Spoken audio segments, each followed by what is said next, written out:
Ok, donc on est parti, c'est le premier test des configs OBS. On va tester le son du micro, on va tester la vidéo. On va tester plein de trucs. On va tester plein de choses, on va voir si ça fonctionne. On va rester sur le deck shaman. Le deck shaman, on adore. On adore ça. Donc c'est le shaman Evolve Devol toujours. qui a pas marché tout à l'heure, on s'est fait défoncer par un Garricket, feels bad. Mais bon, on va voir comment ça se passe sur cette session. On est rang 4, dernier jour de la saison. On baisse un peu le son du jeu par contre là. Un peu fort, hein.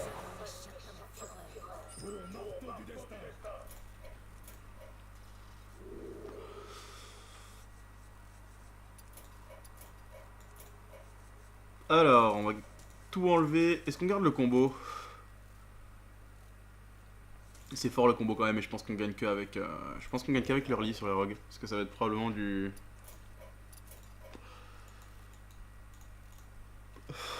Bravo, du quête. Je suis en train de mourir. Excuse-moi. On va voir ce qu'il va nous dire. Je vais pas regarder le mulligan parce que je m'en bats les couilles. J'ai pas besoin. J'ai pas besoin du mulligan pour battre un rogue rang 4. Fait fort bon, ok, donc c'est pas un... C'est très problématique, c'est très problématique. C'est très chiant. Je pense qu'on va le coin les deux ici. C'est quoi le pire? Le pire qu'il puisse avoir, c'est genre backstab, weapon up, trade. Là, trade free. Je pense qu'on reste comme ça. On reste comme ça et puis... Si la backstab c'est moins pire parce qu'il a rien à trade avec son arme. Je pense. Je sais pas. On va pas vraiment de plan de jeu là de toute façon. Hein. On peut coin ça après peut-être, mais c'est un peu faible. Coin le vague de mana. Le dagger up, il trade, hein, c'était prévu. Ici on va le forcer à... Il perd de la value sur SI7. Ça va peut-être le forcer à faire un truc genre prep SI7 pour trade. Parce qu'il a vraiment pas envie de laisser le totem vague de mana sur le board. Il passe pas son tour. Donc ça veut dire que potentiellement il a... Un truc, qu'est-ce qu'il peut avoir? Rien du tout. Hein. Prep Cos Caméléon, mais c'est très faible. C'est très faible, c'est très nul surtout. Très très nul. Mais bon, on verra.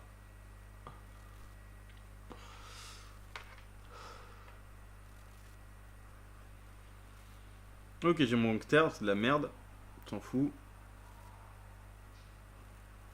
Ici on peut Hero Power ou... S'il a pas de quoi le trade, c'est énorme. Hein. Ça le force soit à utiliser une Evis. S'il a un backstab... Putain...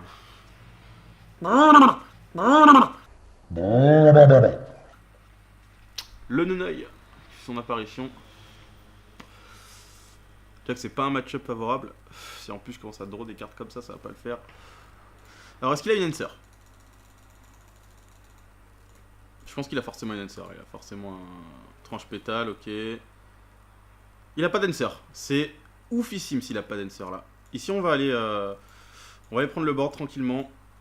Je vais redraw, c'est insane ce qui se passe. C'est génialissime, parfait. Donc ça m'a déjà draw 2 cartes, donc c'est déjà worth. Voilà, c'est une intelligence d'arcane. Intelligence d'arcane qui va le forcer à claquer de la value pour le remove. Donc c'est déjà mieux qu'une intelligence d'arcane. Il a un pétale dans la main, c'est tout ce qu'on sait de source sûre. Moi je suis overload donc je serai pas de T4, je pourrais totem. Ok, Vasalnos. Tranche pétale trade, c'est pas ouf. C'est pas ouf. Je vais jouer autour d'éventail de couteau ici. Hallucination. Nuneuil aussi, ok. On va être là 1. Ce serait bien, je suis bien là je suis très bien. Hein. On va totem Nuneuil. On va garder le Nuneuil. Tranquillement. Et au prochain tour, on pourra totem Thing from Below. C'est pas mal. C'est vraiment pas mal. Moi, je prends bien le board rapidement. J'ai déjà 2 dévols. C'est-à-dire que s'il me fait un Edwin, je le rebascule sur un T2. J'ai fait Forban, le deuxième, ok. Ouais, il a 2 cartes Shaman dans la main. Et il a plus le pétale. Il va aller trade et c'est tout. C'est pas ouf, hein. C'est pas ouf, hein. On va jouer autour d'éventail de couteau ici ou pas? Parce que j'ai pas de furie. On va jouer autour d'éventail de couteau. Pour garder la 1-2.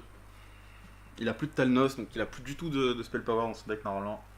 À moins qu'il ait chopé. Non, il n'y a pas de carte à qui file du spell power. Hein. On va voir si on a bien fait de jouer autour des couteaux. Je pense qu'il va tomber un moment dans la game de toute façon, donc c'est pas mauvais. Sang-froid et Villepine. Ouais. C'est pas ouf, il claque un sang-froid. Derrière il trade, ok.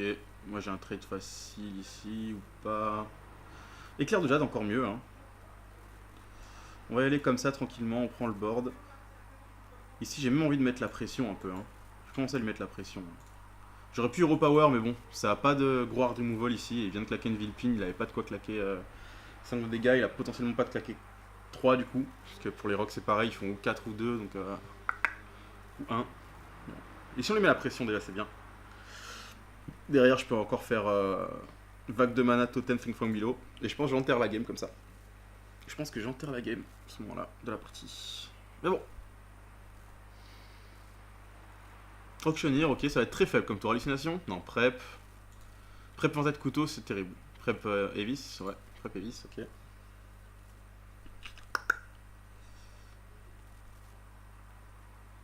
Pièce, il y oli, non, c'est bon. Après, là, il a plus grand chose. Hein. Deuxième pièce, ok, très relou. SI. Backstab, ok. Putain. SI7 aussi. Très relou, hein. Ok, il fait un gros Van Cleef, mais j'ai un Devolve, donc je m'en bats les steaks complètement. Donc ici, on va d'abord faire ça, je pense. Non, on va d'abord Devolve. On va voir ce qu'il chope. Serviteur à la torse, très relou ça.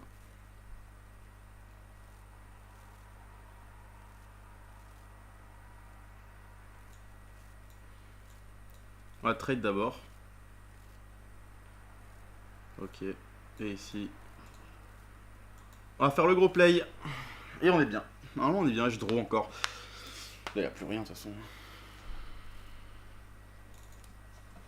Il a beaucoup de draw, il va avoir des géants assez soon. Il fait beaucoup de sorts. Il peut déjà en jouer un. Je crois qu'il a 5 son géant là. Il a plus de sorts à 0, il a plus rien. Il a une prep. Et deuxième auctionnaire potentiellement, mais normalement je gagne. Là il faut juste que je top deck évolution, je gagne. Sur Fury je vais gagner un moment aussi. Je ferai de la value. Les Murlocs aussi que j'ai pas eu, hein, les totems à Murloc. Ils sont vraiment ouf aussi sur ce match-up.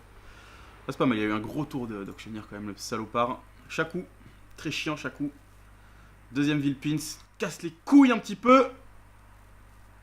Ça me cassait un peu les couilles. C'est naze ça. Ça dévole directement.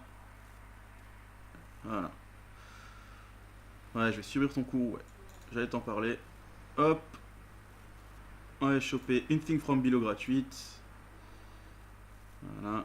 Ici, on va aller trade une de 2. Et ça, on va le garder pour une arme. Hein. Tranquillement. Il va avoir du mal à les trade tout ça. Hein. Ok, off the top. Forcément, hein. La carte de droite, la fameuse. Hein. Ça c'est relou aussi. Je peux aller lui enlever une durabilité. Et Evolve, je gagne toujours. Hein. Deuxième sang-froid. Pour 1 de dégâts. Furie des vents, ça ne sert à rien. Il trade tout, hein, ceci dit. Evolve, je gagne. Hein. Evolve, je gagne instantanément. Evolve, ok. On va lui enlever ça. On va Evolve. Hop. Oh oui. Gagné là. C'est pas ouf hein, ce que j'ai eu sur Evolve. Hein. Mes 3 T6 sont pas ouf. Hein. 5-5, 5-3. Il n'y a que Illidan qui est bien. Et là, il a plus rien de toute façon pour gagner. Là, c'est fini. Même si mes 2 géants, je gagne sur tous les top decks du monde. Parce Caméléon, c'est relou s'il chope un géant. Mais il perd quand même. C'est fini là. S'il a chopé avec. Ah, un tas de couteau. Il peut trade ici, trade là-bas. 20 000. Taxe sournoise. Hein. On va faire ces 2 géants, il va FF. Normalement. Voilà. Easy. Vous avez BM quand même, hein, comme une pute. Allez hop. Bon, allez, fin du petit test, là on va voir ce que ça donne de suite.